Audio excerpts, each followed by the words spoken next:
परमेश्वर के दैनिक वचन। जब अविश्वासियों की बात आती है तो क्या परमेश्वर की कार्यवाहियों की पृष्ठभूमि में भलों को प्रतिफल देने और दुष्टों को दंड देने का सिद्धांत है?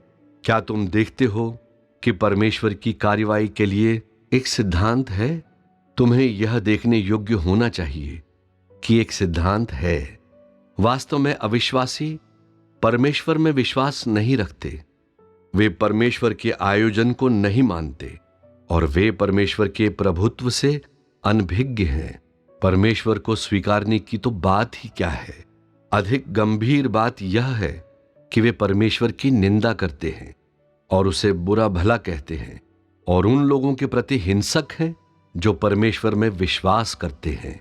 यद्यपि इन लोगों का परमेश्वर के प्रति ऐसा रवैया है, फिर भी उनके प्रति परमेश्वर की व्यवस्था अपने सिद्धांतों से विचलित नहीं होती। वह अपने सिद्धांतों और स्वभाव के अनुरूप व्यवस्थित रूप से उनका प्रबंधन करता है।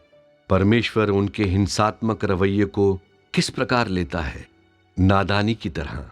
और इसलिए उसने इन लोगों को, अविश्वासियों में से अधिकतर को, एक बार पशु के रूप में जन्म दिया है। तो अविश्वासी परमेश्वर की दृष्टि में क्या है? मवेशी। परमेश्वर की दृष्टि में वे इसी प्रकार के हैं, वे मवेशी हैं।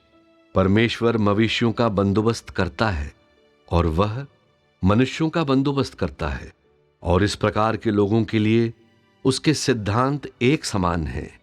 इन लोगों के प्रशासन में और उनके प्रति परमेश्वर की कार्यवाहियों में अभी भी परमेश्वर के स्वभाव को और सभी चीजों पर उसकी प्रभुता के विषय में कानून को देखा जा सकता है।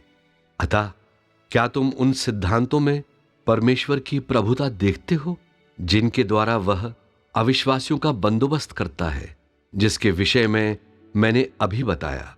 क्या तुम परमेश्वर के धर्मी स्वभाव को देखते हो? हाँ, हम देखते हैं। तुम उसके प्रभुत्व और उसके स्वभाव को देखते हो, और कहने का अर्थ है कि वह किसी भी चीज से निपटे, परमेश्वर अपने ही सिद्धांतों और स्वभाव के अनुसार कार्य करता है। यही परमेश्वर का तत्व है। वह आमतौर पर अपने सिद्धांतों या स्वर्गीय नियमों को नहीं तोड़ता जो उसने स्थापित किए हैं, क्योंकि वह ऐसे लोगों को मवेशी के रूप में देखता है। परमेश्वर जरा भी इधर उधर भटके बिना सिद्धांतों के अनुसार कार्य करता है। किसी भी कारण का उसकी कार्यवाहियों पर बिल्कुल भी प्रभाव नहीं पड़ता, और चाहे वह कुछ भी करे, वह सब उसके सिद्धांतों के अंतर्गत होता है।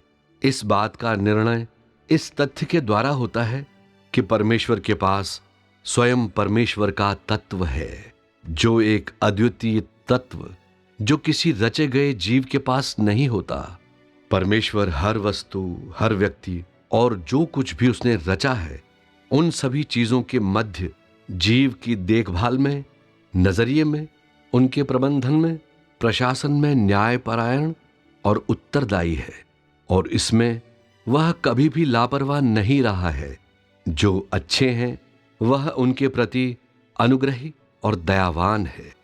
जो दुष्ट हैं उन्हें वह निर्ममता से दंड देता है, और विभिन्न जीवों के लिए वह समयानुकूल और नियमित रूप से विभिन्न समयों पर मानव जाति के संसार की आवश्यकता अनुसार उचित प्रबंध करता है। इस प्रकार करता है कि विभिन्न जीव व्यवस्थित रूप से अपनी अपनी भूमिकाओं के अनुसार जन्म लेते रहें और व्यवस्थित रूप से भौतिक जगत और आत्मिक जगत के मध्य आवागमन करते रहें।